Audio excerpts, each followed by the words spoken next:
नमस्कार। नंदकिशोर एजुकेशनल इस YouTube channel में मैं आपका स्वागत करता हूँ।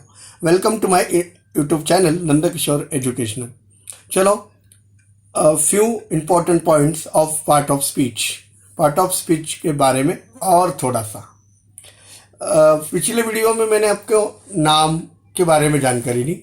आज हम सर्वनाम क्या है इसके बारे में थोड़ा सा जानेंगे।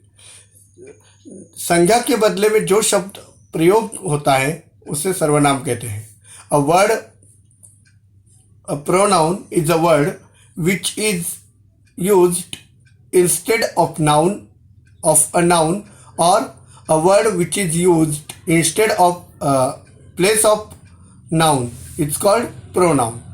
For example, Ram did not come because Ram was इल।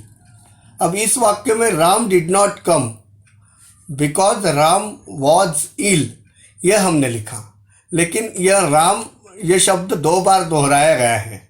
सो ये राम की पुनरावृत्ति टालने हेतु हम ऐसा भी कह सकते हैं, Ram did not come because he was ill, क्योंकि वह बीमार है। दूसरा उदाहरण देखिए, Amrita fail means fail, FAILED, Amrita failed. क्यों अमृता फेल हुई?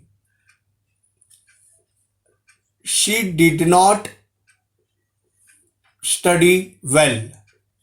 सो इसलिए वो अनुत्तीर्ण हुई क्योंकि अमृता ने पढ़ाई नहीं की। तो इसके ऊपर अमृता ये भी बार बार है, तो इसके ऊपर हम वर्ड यूज करेंगे, Amrita failed because she did not studied well, उसने पढ़ाई नहीं की। ऐसे शब्द को, जैसे इस वाक्य में ही और शी, यह राम, ये जो शब्द हैं अनुक्रम में पहले वाक्य में राम के लिए और दूसरा अमृता के लिए जो शब्द आए हैं उनको ही और शी की व्याख्या से हम देख सकते हैं, उनकी पुनरावृत्ति टाल सकते हैं। सो सर्वनाम, वाक्य में सर्वनाम को कैसे ज्ञात किया जाता है? तो जो पिछले वीडियो में हमने संज्ञा ज्ञात करने की विधि बताई थी, संज्ञा कैसे ज्ञात की जाती है, वही नेम इसको लागू होते हैं। अब हम बढ़ते हैं नंबर 3, एडजेक्टिव। द एडजेक्टिव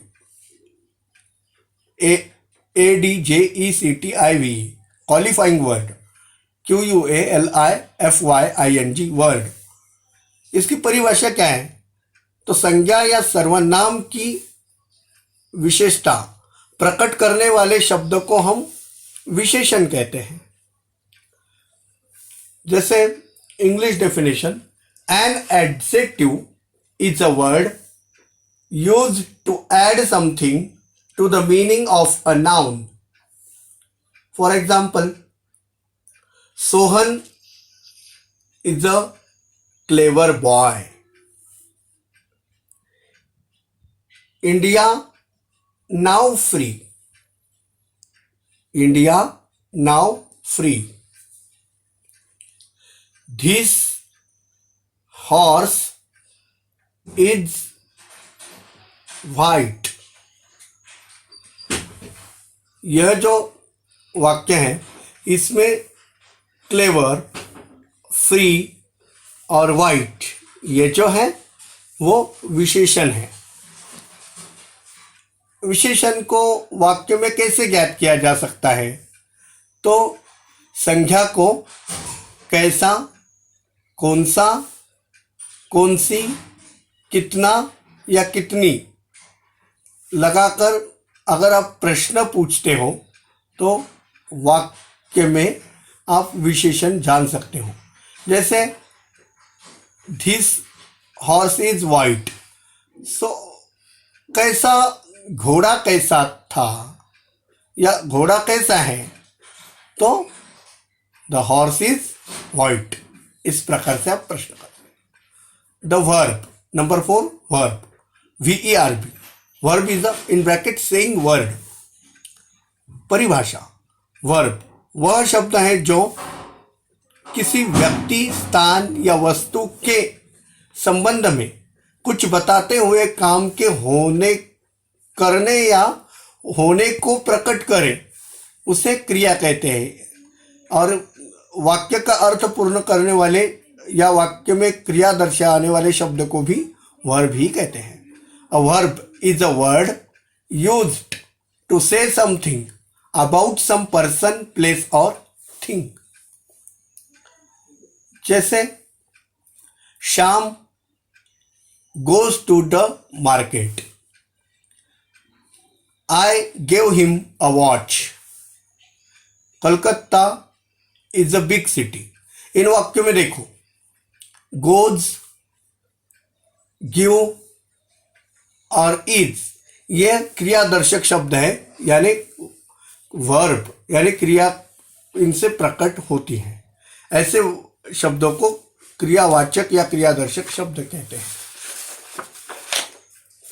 अब क्रिया वाक्य में क्रिया ज्ञात करने की विधि हम सीखेंगे। इसमें नियम क्रमांक 1 क्रिया कैसे ज्ञात की जाती है, वाक्य में क्रिया को कैसे पहचाना जाता है, इसकी विधि, इसके नियम मैं आपको बता रहा हूं। विशेष ज्ञान के अंतर्गत क्रिया ज्ञात करने की विधि। अंग्रेजी वाक्य का हिंदी में अनुवाद करो। जो शब्द हिंदी अनुवाद में वाक्य के अंत में हो या आए वह क्या होता है, क्रिया होता है, वर्ब होता है। फॉर एग्जाम्पल सेंटेंस देखो, अंग्रेजी सेंटेंस हमने लिखा कि सोनल स्पीक्स द ट्रूथ और हेमंत रीड्स अ बुक। ये 2 उदाहरण हमने देखे। इसमें पहले उदाहरण में देखा हमने सोनल स्पीक द ट्रूथ और हेमंत रीड्स अ बुक। इन दोनों वाक्य में पहले वाक्य में बोलता है क्या बोलती है और दूसरे वाक्य में पढ़ता है या पढ़ती है, यह क्रियादर्शक शब्द है। जैसे कैसे अभी देखो हेमंत किताब पढ़ता है, यह पढ़ता है, ये हिंदी अनुवाद में वाक्य का आखिरी वर्ड आया क्योंकि हिंदी वाक्य की रचना है कर्ता कर्म और क्रियापद।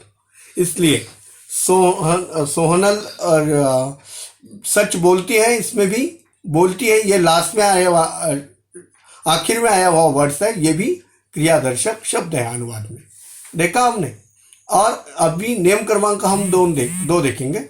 साधारणतः कर्ता में नंबर 2 देखिए, नंबर 2 कर्ता में क्या करता है, व्हाट डज ही डू। ने क्या किया, व्हाट डिड ही डू। और क्या करेगा, इससे अगर प्रश्न पूछा जाए तो उत्तर में जो शब्द आएगा उसे क्रिया कहते हैं। को क्या हुआ, लगाने से को क्या हुआ मीन्स व्हाट हैपन। ये लगाने से उत्तर में जो शब्द आएगा उसे क्रिया कहते हैं। एग्जाम्पल 1 देखो, हरी लाफ्स एट हिम। उपरोक्त वाक्य में हरी करता है। अब प्रश्न करो व्हाट हरी डज, यानी हरी ने क्या किया, तो उत्तर मिला हरी हंसता है, हंसा यानी हंसता है, इसलिए लाफ्स ये क्या हुआ, क्रिया हुआ। एग्जाम्पल 2 देखो, I have learned the lesson. उपर्युक्त वाक्य में आई करता है। अब प्रश्न करो मैंने क्या किया, व्हाट डिड आई डू, तो मैं उत्तर मिला हैव लर्नड। मैंने सीखा, मैंने क्या सीखा, लेसन सीखा, हैव लर्नड। एग्जाम्पल 3 देखो, ही डाइड यस्टरडे। अब उपयुक्त वाक्य में देखो कि करता है, करता कौन है? तो इस वाक्य में ही ये करता है यानी वह। और अब प्रश्न करो उसको क्या हुआ? सो उत्तर मिला डेड यानी मर गया। इसलिए डेड यह क्या है? क्रिया है। नियम क्रमांक 3, साधारणतः अंग्रेजी भाषा में वाक्य रचना क्या है? Subject plus verb plus object. So subject के बाद हमेशा अंग्रेजी वाक्य में वर्ब होता है। सो इस प्रकार भी हम वाक्य देख सकते हैं, जैसे रानी गोज टू द मार्केट, रानी बाजार जाती है। रानी गोज टू द मार्केट, इसमें जाती है यह क्रियादर्शक शब्द है। इस प्रकार ऐसे वाक्यों को आप अभ्यास कीजिएगा अपने वरिष्ठों अध्यापकों से और इस प्रकार के सेंटेंस देखिए और मेरे इस वीडियो को ज़्यादा से ज़्यादा लोगों तक पहुंचाइएगा। मिलते हैं नेक्स्ट वीडियो में, तब तक खुश रहिए, आबाद रहिए, मेरे चैनल को सब्सक्राइब करते रहिए और शेयर और लाइक करते रहिए। धन्यवाद।